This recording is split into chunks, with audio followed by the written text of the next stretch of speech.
নমস্কার বন্ধুরা, কথা সিরিয়ালের আজকের পর্বে আমরা দেখতে পাবো যে এভি কথাকে বলে, আমি কিন্তু তোকে কখনোই বলিনি যে তুই এই বাড়ি থেকে চলে যা, আর সেটা আমি কখনোই বলবো না। এরপর কথা মনে মনে বলে, পাচক মশাই, আপনি আপনি আমায় যদি এখানে থেকে যেতে বলেন তাহলে আমি কোনো কারণ ছাড়াই এখানে থেকে যাব, শুধুমাত্র আপনার সংস্পর্শ পাওয়ার জন্য। কিন্তু আপনি কি বলবেন? এরপর কথা অগ্নিকে বলে, পাচক মশাই, এসব ভেবে আর লাভ নেই। আমাদের সম্পর্ক তো প্রথম থেকেই প্রশ্নের মুখে ছিল, তাই যেটা ভাবলে লাভ হবে সেটাই করিক না। আমি ভেবেছি মায়ের স্মৃতি ফেরানোর জন্য আমরা যদি মায়ের চোখের সামনে এমন কোনো দৃশ্য তুলে ধরি তাহলে হয়তো মায়ের সবটা মনে পড়তে পারে। এরপর এভি কথাকে থ্যাংক ইউ জানায়। এদিকে কথা আর এভির সমস্ত কথাই চিত্রা দরজার আড়াল থেকে শুনছিল আর বলছিল যে সঞ্চিতার কিছু মনে না পড়ে সেই ব্যবস্থাই আমাকে করতে হবে। এদিকে ঋতু কথাকে বলে, যদি এভির মায়ের স্মৃতি ফিরে যায় তাহলে তোর কি হবে? তখন কথা বলে, সেটাই ভাব, আর এটা নিয়ে আমাদের দুজনের মধ্যে কথা হয়েছে। আমরা এই পরিস্থিতিটার মুখোমুখি মুখোমুখি হতে প্রস্তুত নয়, কিন্তু তাও জানি যে এই পরিস্থিতিটা আসবে। এরপর পিসিয়া বলে, কথা, তোমাদের পরিকল্পনার মধ্যে যদি আমাকে কোনো দরকার হয় তাহলে আমাকে বলো, আমি সবসময় তোমাদের পাশে আছি। এরপর কথা এভির মায়ের কাছে গেলে এভির মা কথাকে একটি চাদর দেয় এবং বলে যে এই নাও, এটা আমি তার জন্য বলেছি যে সবসময় সবাইকে রস খাইয়ে বেড়ায়, তারও তো একটু খেয়াল রাখতে হবে যে সবার খেয়াল রাখে। এরপর চিত্রা দরজার আড়াল থেকে সঞ্চিতার কোথায় ওষুধ থাকে সেটা দেখে নিয়েছে এবং বলতে থাকে, সরি সঞ্চিতা, এইবার তোমার আর স্মৃতি ফেরা হবে না। এরপর কায়দা কানুনের সমস্ত টিম কথা এভি রুমে চলে আসে।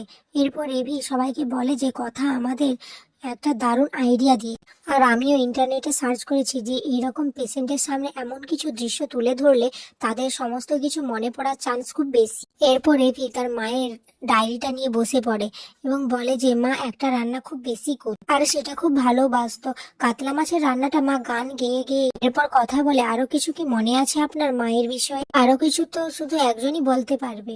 এরপর এভি চলে যায় তার বাবার কাছে। এরপর তার বাবাকে গিয়ে অগ্নি বলে, একটু কথা বলা যাবে? এরপর অগ্নির বাবা ফোনটা রেখে বলে, মিস্টার অগ্নিব গুহ, সমীর গুহ মানে স্পাইনলেসের সাথে আপনার কি কথা থাকতে পারে? এরপর অগ্নি বলে, আমি এখানে এসেছি আমার মায়ের জন্য, মায়ের বিষয়ে বা মায়ের ইতিহাস সম্পর্কে আপনি যা জানেন সেসব বিষয়। এরপর অগ্নিবর বাবা অগ্নিবকে বলে, তুমি খুব ভালো করেই জানো অগ্নিব যে তোমার মায়ের সমস্ত স্মৃতি তোমার দাদান পুড়িয়ে ফেলেছিল। তখন অগ্নি বলে, হ্যাঁ, আমি পর্দার আড়ালে দাঁড়িয়ে থেকে সমস্ত কিছুই দেখেছি। এরপর অগ্নির বাবা চুপ করে থাকলে অগ্নির ভীষণ রাগ হয় এবং সে বলে, মিস্টার সমীর গুহ, আপনি এখনো চুপ করে আছেন? আপনি কিছু বলতে পারছেন না কেন? এত বছরের ম্যারিড লাইফ আপনার আমার মায়ের সাথে, অথচ আপনি কিছু বলতেই পারছেন না। এটা কি আমার মা ডিজার্ভ করে? এসব বলে অগ্নি ঘর থেকে বেরিয়ে যেতে গেলে কথা বলে, পাচক মশাই, আপনি চলে যাচ্ছেন কেন?